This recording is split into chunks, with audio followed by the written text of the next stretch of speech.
Hello. हाँ राजेश, शुरू करो। Good morning sir. Good morning class. Sir, good morning. First slide में कुछ हमारा छूट गया था, मैं उसको दोबारा बताना चाह रहा हूँ।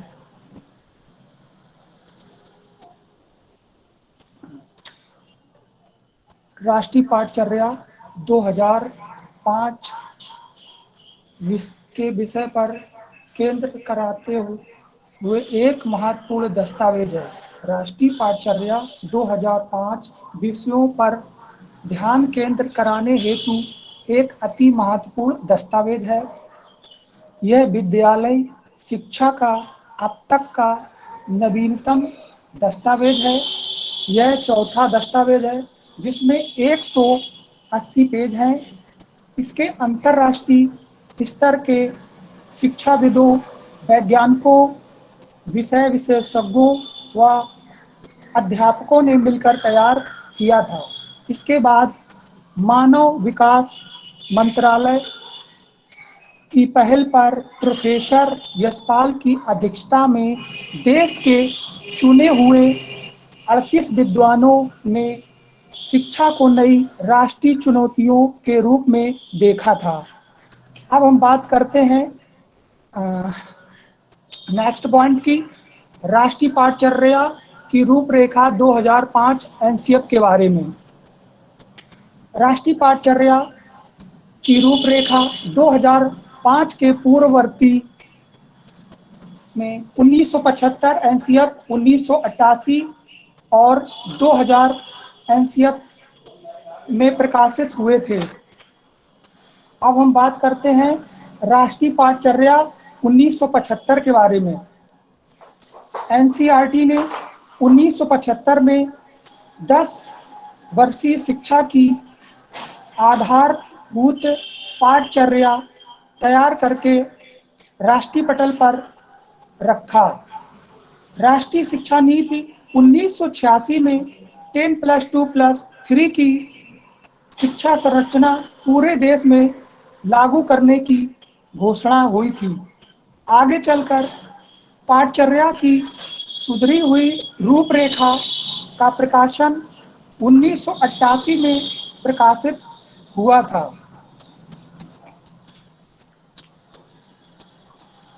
इसके बाद हम थोड़ी से डिफिनीशन देना चाह रहे हैं। कनिंघम के अनुसार पाठचर्या कलाकार रूपी साधन यानी अध्यापक है और पदार्थ रूपी विद्यार्थी को अपने अनुरूप बना सके। नेक्स्ट डिफिनीशन, फ्रॉवेल के अनुसार पाठ्यक्रम समस्त मानव गुणों का सार है। अब हम बात करते हैं राष्ट्रीय पाठचर्या रूपरेखा 1988 के बारे में। राष्ट्रीय शिक्षा के लिए राष्ट्रीय पाठचर्या की रूपरेखा 1988 में तैयार की गई थी। पाठचर्या का बोझ बढ़ गया था और स्कूली पढ़ाई, बाल अवस्था व किशोर अवस्था के बच्चों में उनके शरीर व मस्तिष्क पर तनाव आ गया था। उसे कम करने के लिए 1988 की पाठचर्या की रूपरेखा तैयार की गई थी। इसके बाद हम राष्ट्रीय शिक्षा नीति 1986 के बारे में बात करते हैं। इस नीति का उद्देश्य असमानताओं को दूर करने विषय रूप में से भारतीय महिलाओं, अनुसूचित जाति, अनुसूचित जनजाति और अनुसूचित जनजाति समूह के लिए शैक्षिक अवसर की बराबरी करने पर विशेष जोर दिया था। इस नीति ने प्राथमिक स्कूलों को बेहतर बनाने के लिए ऑपरेशन ब्लैक बोर्ड लॉन्च किया था। इसके बाद बात करते हैं राष्ट्रीय पाठचर्या रूपरेखा 2000 के बारे में। एनसीएफ 2000 2005 में NCF 2000 में तैयार की गई थी। इस पाठचर्या का मुख्य जोर अधगम पर था, जो ऐसी शिक्षा की ओर ले जाता है जो असमानताओं से लड़ने में मदद करती है और विद्यार्थियों की सामाजिक, सांस्कृतिक, भावात्मक तथा आर्थिक आवश्यकताओं को संबोधित करती है। अब बात करते हैं हम चौथी शिक्षा नीति 2005 के बारे में।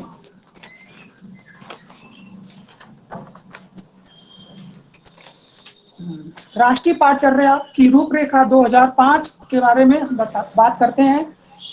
भारत में स्कूलों के लिए पाठ्यक्रम, पाठ्य पुस्तकें और प्रशिक्षण के लिए एक दिशा निर्देश के रूप में कार्य करता है और इसे राष्ट्रीय शैक्षिक अनुसंधान और प्रशिक्षण परिषद NCERT मुख्यालय नई दिल्ली की कार्यकारिणी ने 14 और 19 जुलाई 2004 की बैठक में राष्ट्रीय पाठचर्या को संबोधित करने का निर्णय लिया था।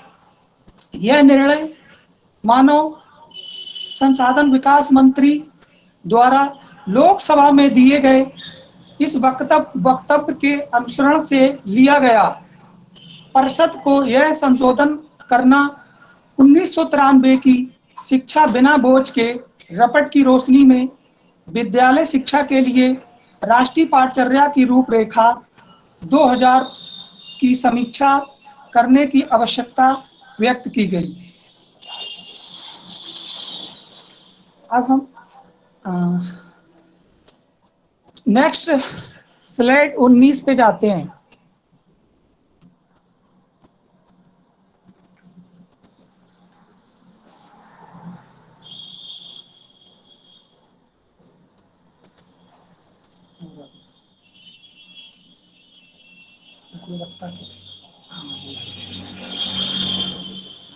अब हम बात करते हैं गुणवत्ता के आयाम।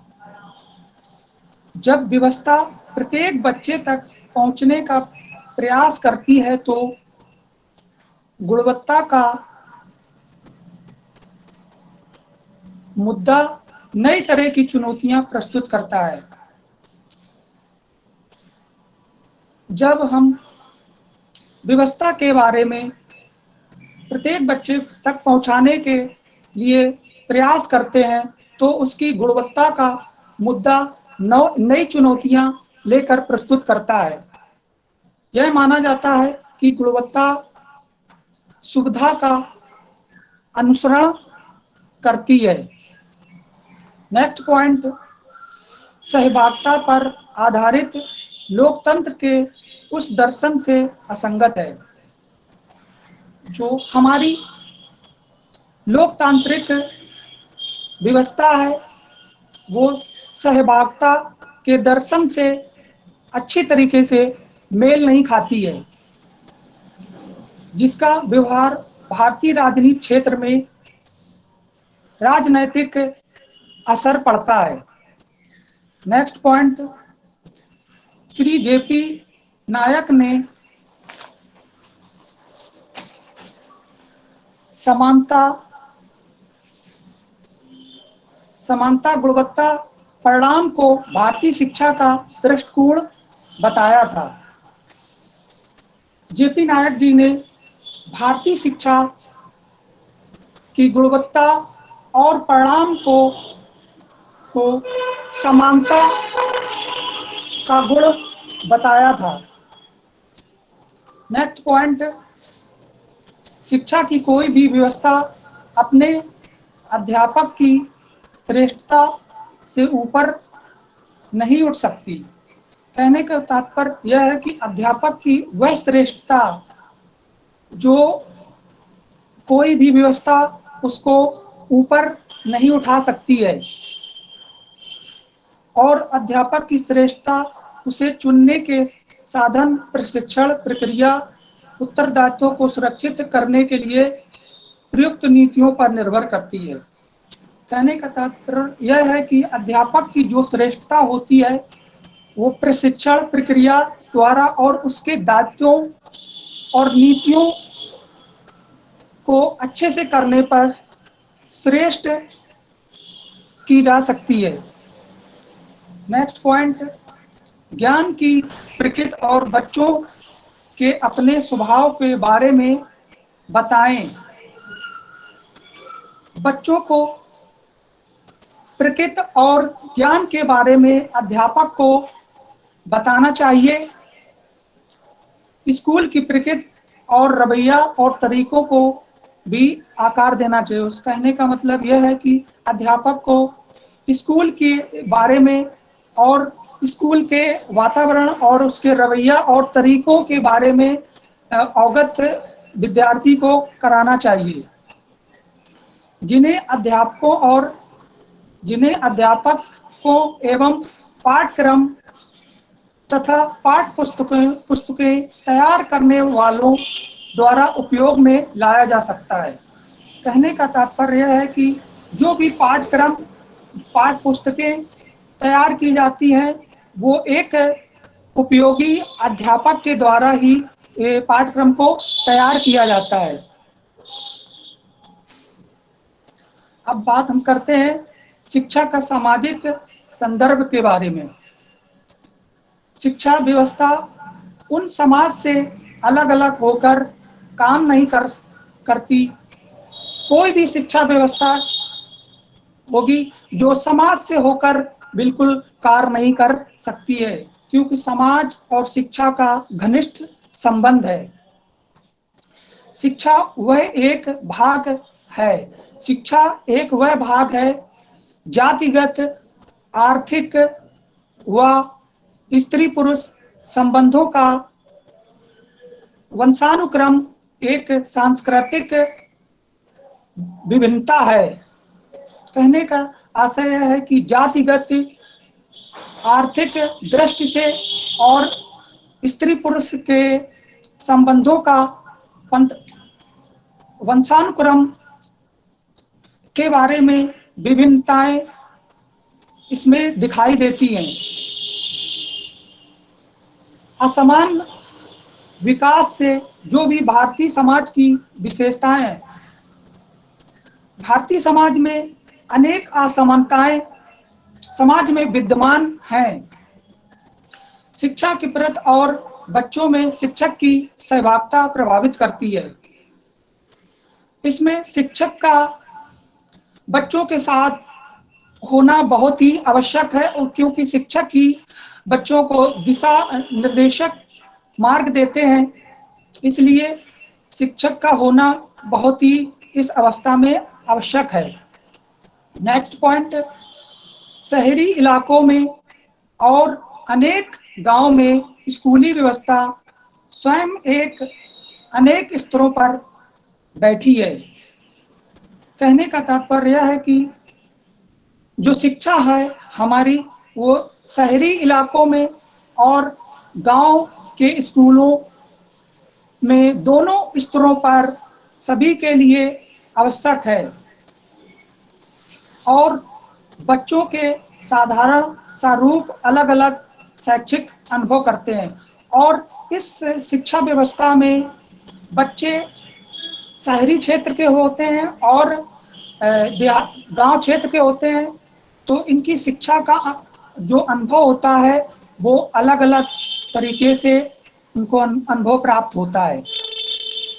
नेक्स्ट पॉइंट, हमारे यहाँ विभिन्न क्षेत्र के स्कूल हैं। मतलब कहने का है कि यहाँ पर अनेक तरह के विद्यालय हैं, महंगे भी हैं और कुछ प्राइवेट विद्यालय हैं और कुछ निजी भी हैं।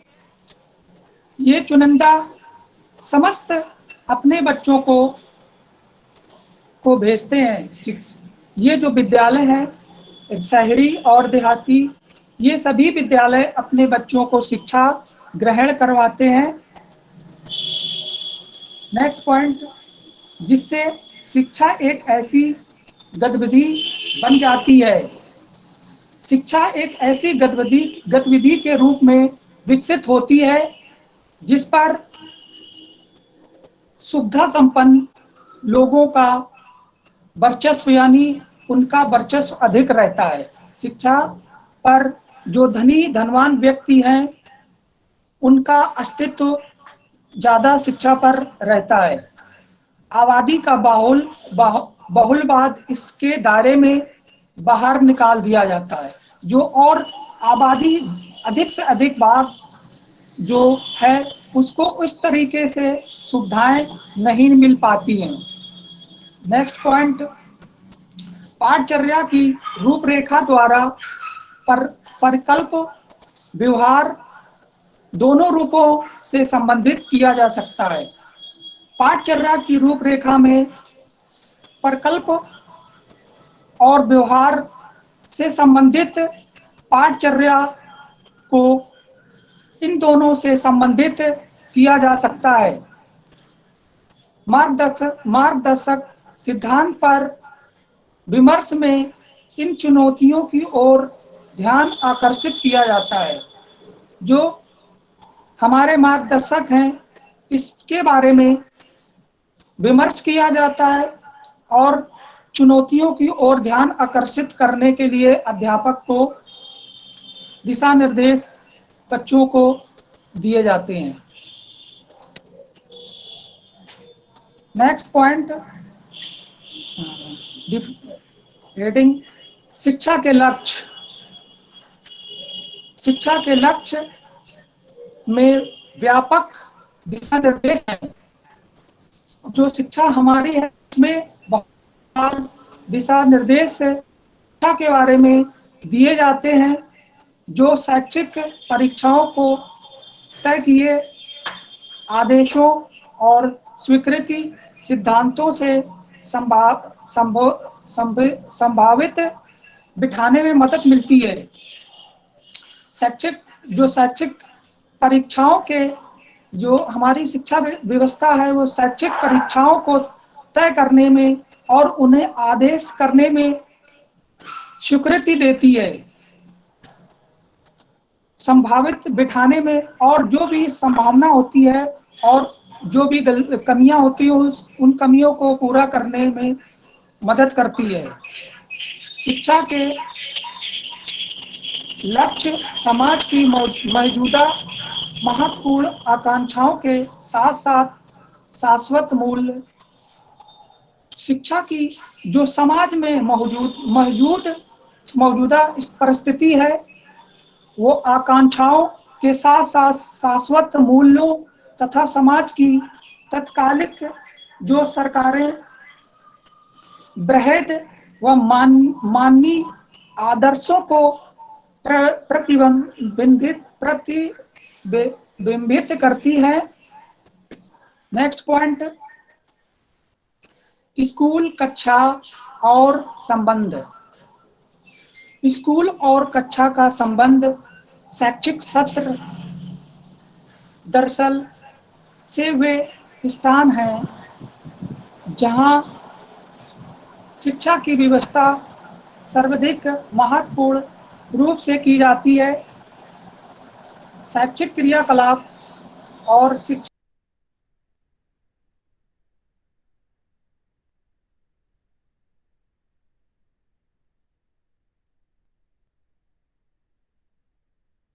राजेश आपकी वॉइस नहीं आ रही।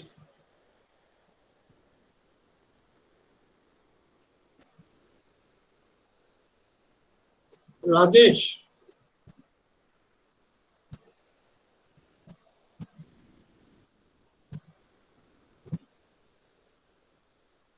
राजेश आपकी वॉइस नहीं आ रही है।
Hello sir.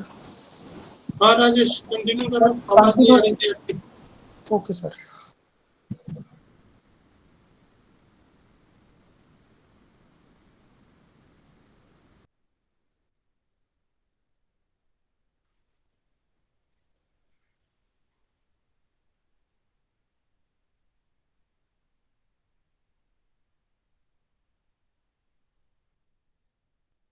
राजेश सर, आप अपने आप को अनम्यूट कर लीजिए।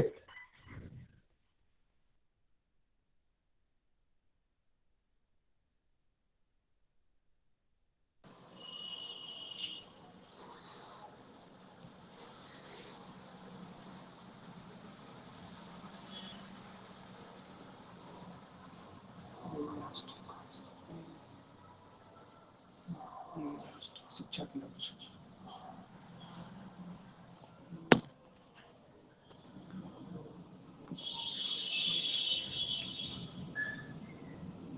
हेलो सर,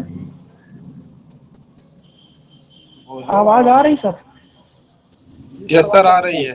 आवाज आ रही है सर, शुरू करिए। Okay sir.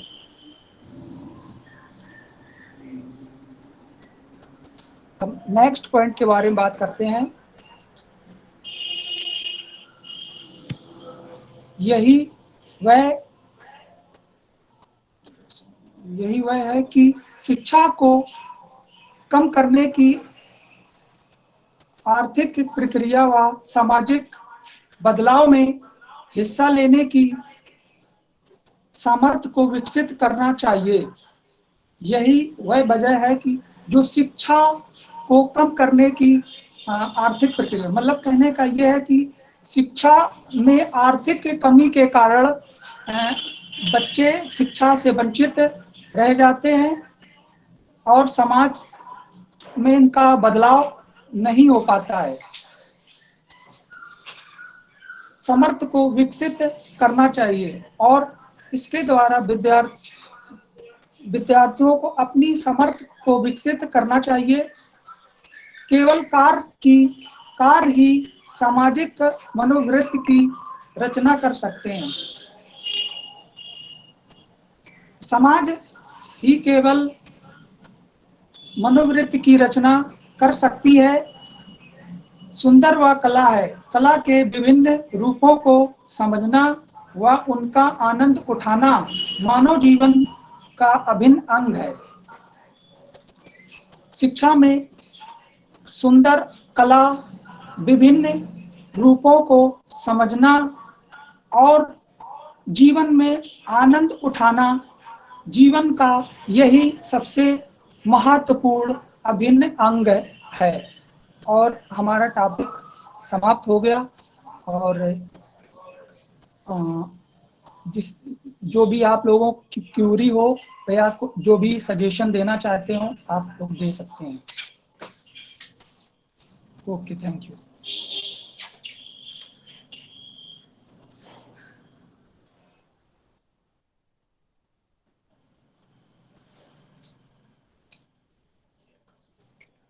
और इसके आगे हमारे सहयोगी ब्रह्मदेव बिंद जी कंटिन्यू करेंगे।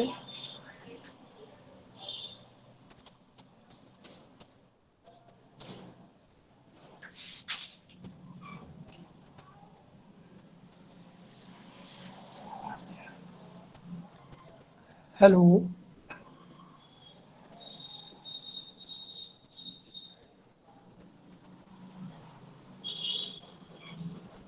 हेलो। जी सर, वॉइस आ रही है। आपकी आवाज आ रही है। राजेश, आपकी वॉइस चली जा रही है बार बार। मुझे लगता है आपका इंटरनेट पैक खत्म हो जा रहा है। नहीं सर, अभी मैंने कल इंटरनेट पैक डलवाया सर। हैं? अभी तो कल ही डलवाया सर। फिर आवाज कैसे गड़बड़ा रही है? चलो प्रेजेंट करो, देखते हैं। जी सर, हमारा टॉपिक जो है वो क्या फिनिश हो गया सर। यहाँ तक था मेरा शिक्षा के लक्ष्य तक, और इसके आगे हमारे सहयोगी ब्रह्मदेव बिन कंटिन्यू करेंगे।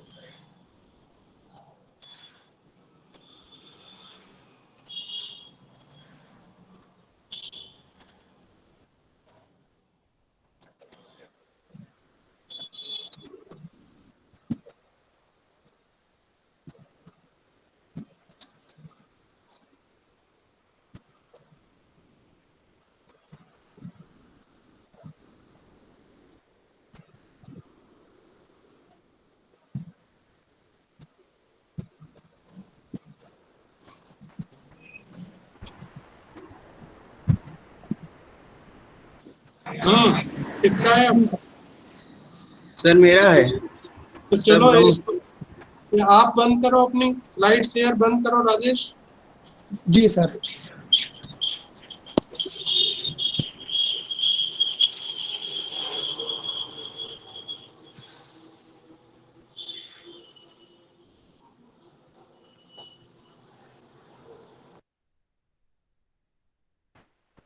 सर हम शेयर करें अब स्लाइड अपनी?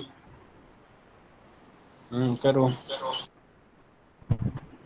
शुरू करो ब्रह्मादेव। Yes sir.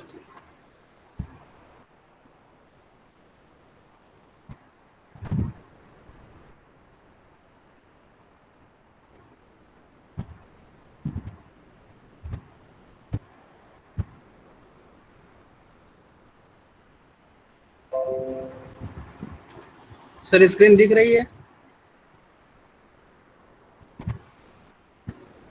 हाँ दिख रही है। ठीक सर।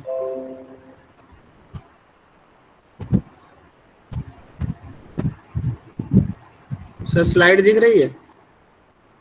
दिख रही है, आप बोलिए। वाइट जी, दिख जी। रही है। ठीक ठीक।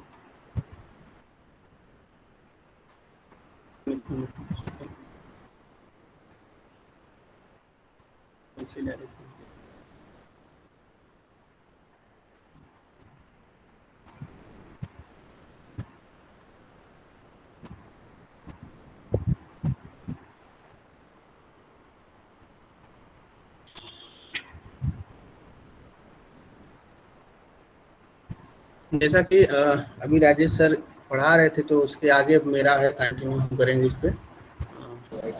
अध्याय 2 सीखना और सर ज्ञान। देव सर, आपकी स्लाइड अभी क्लियर नहीं आ रही है, व्हाइट कलर में है। ब्लैंक है, केवल वाइट है, आपकी सॉरी, ब्लैंक आ रही है। ब्लैंक है सर। दिख नहीं रही है सर? ब्लैंक है आपकी, वाइट है इसकी। अभी अरे एक सेकंड सर, एक सेकंड सर। अभी भी नहीं दिख रही है। फिर से करो। एक बार स्टॉप करके दोबारा करिए, आ जाएगी।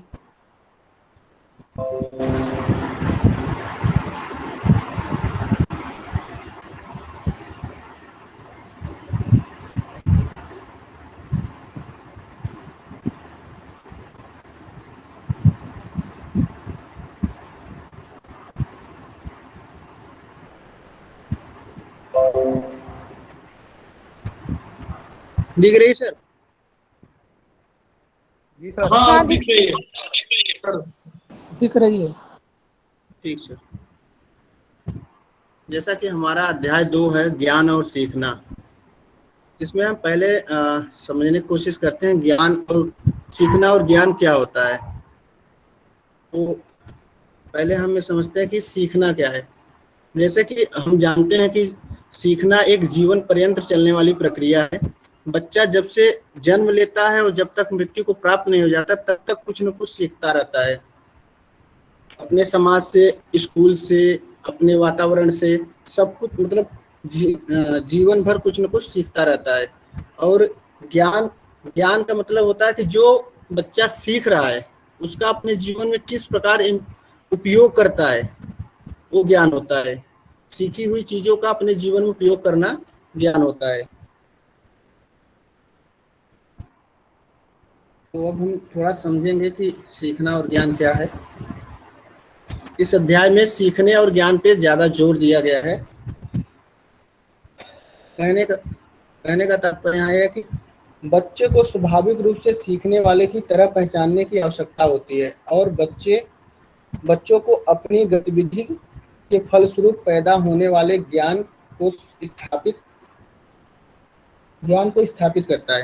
कहने का तात्पर्य यह है कि बच्चों को अगर अपने स्वभाव के अनुसार सीखने का मौका दिया जाए तो बहुत अच्छे से सीख सकते हैं और बहुत अच्छे से सब कुछ समझ सकते हैं। और अपने समाज में रह के वो, क्योंकि मनुष्य एक सामाजिक प्राणी है, इसलिए अगर बच्चे को उसके अनुसार सीखने का पूरा मौका दिया जाए तो वो अच्छे से सीख सकता है।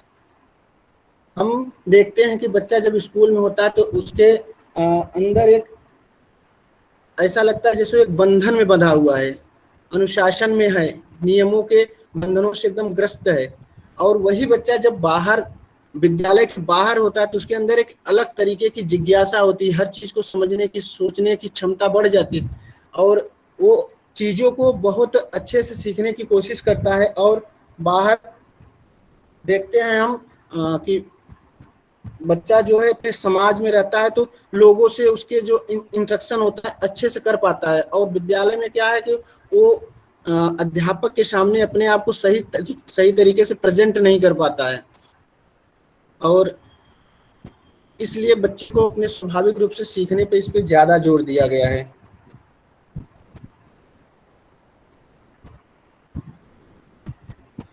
क्योंकि बच्चे अपने आसपास की जो दुनिया होती है उससे सक्रिय रूप से जुड़े होते हैं और अपने समाज में वे निरंतर कुछ न कुछ करने के लिए तत्पर रहते हैं। बच्चों के अंदर बहुत जिज्ञासाएं होती हैं, हर चीज को समझने की, सोचने की क्षमता ज्यादा होती है। बच्चा सोचता है कि मैं कितनी से ज्यादा चीजों को जान लूं, समझ लूं। उसके अंदर एक जिज्ञासा बनी रहती है किसी भी चीज को समझने की और सोचने की।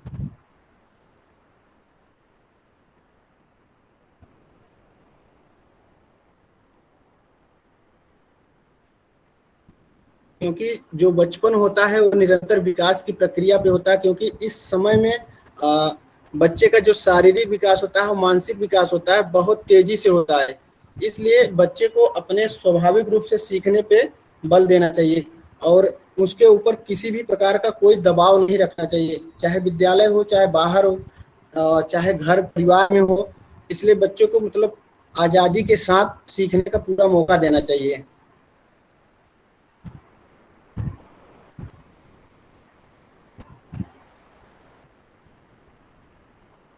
नेक्स्ट स्लाइड पर चलते हैं। सक्रिय विद्यार्थी की प्राथमिकता। कहने का तात्पर्य है कि विद्यार्थी को यहाँ पे कहने का तात्पर्य ये है कि विद्यार्थी को एकदम सक्रिय रूप से विद्यालय में उसको प्राथमिकता दी जाए कि बच्चा अपने तरीके से सीख सके और उसे विद्यालय के सभी क्रियाओं में सहभागिता लेने के लिए प्रोत्साहित किया जाना चाहिए। पहला पॉइंट है इसमें कि समाज में मिलने वाली औपचारिक शिक्षा विद्यार्थी में अपना ज्ञान स्वयं सृजित करने की संभावित क्षमता को विकसित करती है।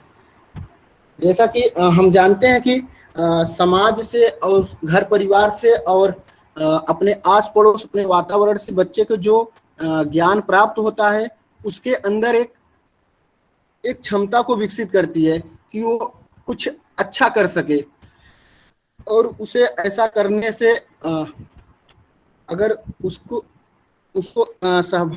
प्राथमिकता दी जाएगी तो वो कुछ अच्छा करने के लिए अपने आप को हमेशा आगे प्रोत्साहित करता रहेगा। स्कूल औपचारिक शिक्षा की जिन प्रक्रियाओं को संभव बनाता है वे विद्यार्थियों के जीवन में समझ और दुनिया से जुड़ने की नई संभावना खोल सकती हैं।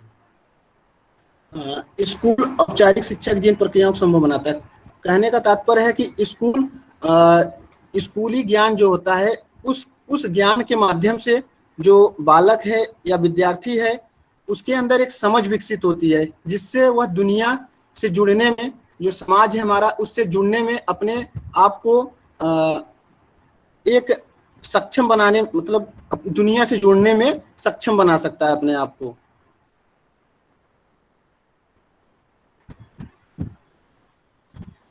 और पाठ्यचर्या ऐसी हो जो पूरी तरह से बाल केंद्रित हो, जो बच्चों के सार्थक अनुभव प्रदान कर सके। कहने का तात्पर्य यहाँ यह है कि पाठ्यचर्या बालक को देखते हुए पाठ्यचर्या का निर्माण किया जाना चाहिए कि ऐसा ना हो कि पाठ्यक्रम ऐसा बना दिया जाए जो उसके समझ से बाहर हो और जो उसको समझने में कठिनाई होगी तो जब वो समझ नहीं पाएगा तो कैसे अपने आप को उससे जोड़ पाएगा। अगर जोड़ नहीं पाएगा तो समाज में उसका विकास संभव नहीं है।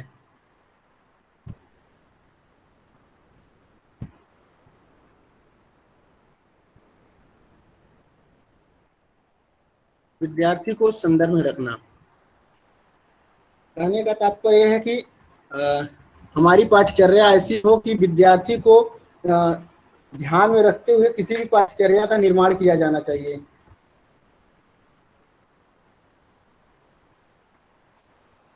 बच्चे की आवाज व अनुभव को कक्षा में अभिव्यक्ति नहीं मिल पाती है। इस पॉइंट को हम इस तरीके से समझ सकते हैं कि जो बालक होता है, विद्यार्थी होता है, कक्षा में कभी कभी मूक की तरह बैठा रहता है, क्योंकि वहाँ पे जो शिक्षक हैं उनकी ही आवाज सुनने को मिलती है और बच्चे उसको सुनते हैं और उसी का अनुसरण करते हैं, उसी के अनुसार कार्य करते हैं। बच्चे केवल अध्यापकों के सवालों का जवाब देने के लिए ही बैठे रहते हैं, मतलब सोचते हैं कि अगर जो शिक्षक जो पूछेगा उसी को हम बताएंगे, क्योंकि उनको लगता है कि हमें मौका नहीं दिया जा रहा है और हमारी आवाज को दबा दिया जा रहा है, जिसकी वजह से वो अपने आप को बहुत हीन और इस तरीके से समझने लगते हैं।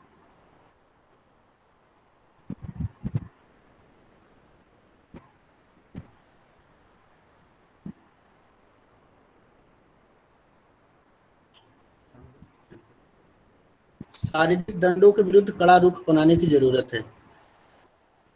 कहने का तात्पर्य है कि बच्चों को किसी भी प्रकार का दंड नहीं देना चाहिए। अगर उसे दंडित किया जाएगा तो सीखने में और समझने में उसे प्रॉब्लम होगी, समस्या होगी और वह सोचे मतलब विद्यालय आने से भी डरेगा। इसलिए उसे किसी भी प्रकार के शारीरिक दंड नहीं देना चाहिए और जितना ज़्यादा से ज़्यादा हो सके उसे उसके साथ सौहार्द प्रेम भावना से उन्हें सिखाने के लिए प्रोत्साहित करना चाहिए, उन्हें मोटिवेट करना चाहिए, ना कि उन्हें दंडित किया जाना चाहिए।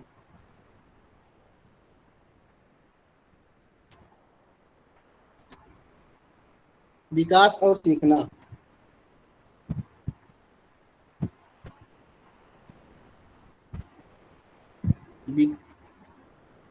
विकास और सीखना तात्पर्य है कि बालक जब शैशवावस्था से लेके किशोरावस्था तक की अवस्था जो होती है, इसमें विकास बहुत तेजी से होती है, बहुत तेजी से होता है और इस प्रकार सभी विकास की पहली शर्त क्या होती है कि उसका शारीरिक स्वास्थ्य अच्छा हो।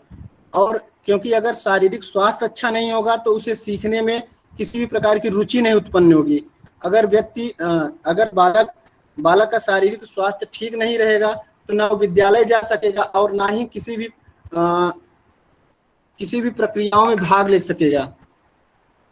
इस प्रकार हम कह सकते हैं कि पहले बालक का विकास, शारीरिक विकास करना चाहिए, उसके बाद वो अपने आप ही सीखने के लिए तत्पर रहेगा।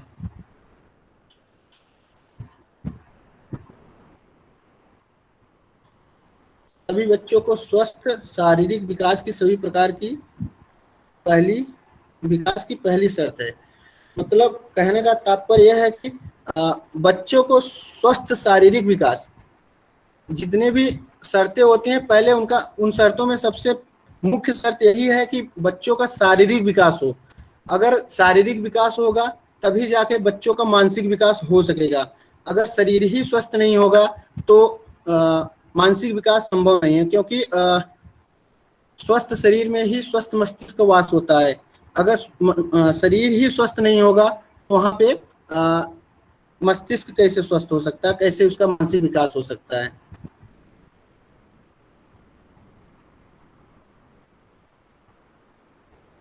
संज्ञान का अर्थ।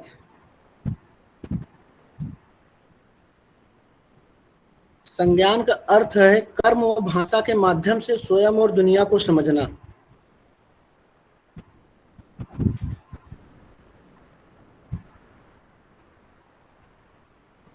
कहने का तात्पर्य है कि संज्ञान कर्म और भाषा के माध्यम से स्वयं और दुनिया को समझना।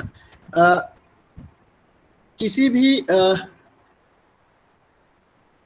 सार्थक अधिगम और ठोसो चीजों के अधिगम से तात्पर्य होता है कि जैसे अगर हमें किसी भी चीज को समझना है, अगर मतलब हमें दुनिया के बारे में जानना है तो पहले खुद के अंदर ज्ञान होना चाहिए। अगर हमें ज्ञान नहीं होगा तो हम किसी भी प्रकार से अपनी ना ही अपनी भाषा के माध्यम से, ना ही अपने कर्म के माध्यम से हम किसी दुनिया को समझ नहीं पाएंगे।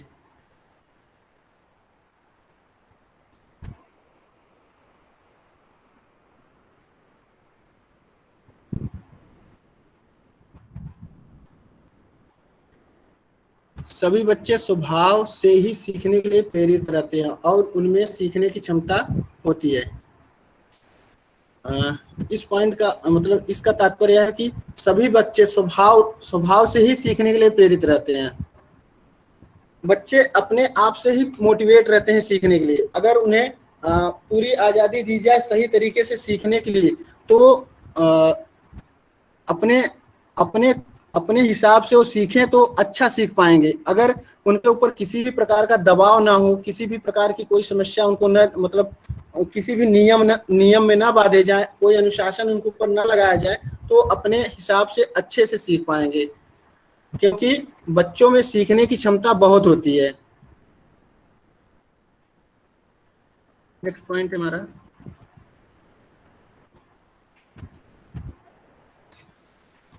अर्थ निकालना, अमूर्त सोच की क्षमता विकसित करना, विवेचना व कार्य अधिगम की प्रक्रिया में सर्वाधिक महत्वपूर्ण पहलू है। कहने का तात्पर्य है कि बच्चे किसी भी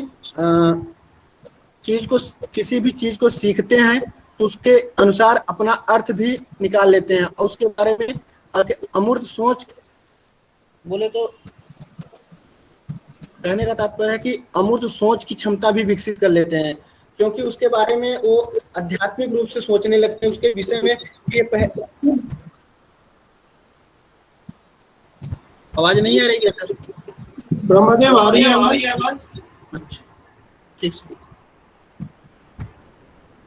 वो उसके बारे में आध्यात्मिक तरीके से सोचने लगते हैं कि इसके बारे में क्या था, क्या है और कैसा, मतलब उसके भूत भविष्य सभी के बारे में वो सोचने में अपने आप को अपने अंदर ऐसी क्षमता विकसित करते हैं और किसी भी चीज को उसकी विवेचना करते हैं, उसको मतलब उसके बारे में अधिक से अधिक जानने की कोशिश करते हैं। और यह अधिगम प्रक्रिया के सर्वाधिक महत्वपूर्ण पहलू है। कहने का मतलब ये लर्निंग प्रोसेस, जो हमारी लर्निंग प्रोसेस है, उसका एक महत्वपूर्ण पहलू है। ठीक है, कल डिस्कस करते हैं बाकी। जी सर। हाँ, क्योंकि बाकी कल डिस्कस करते हैं। ठीक है जी सर, थैंक यू सर।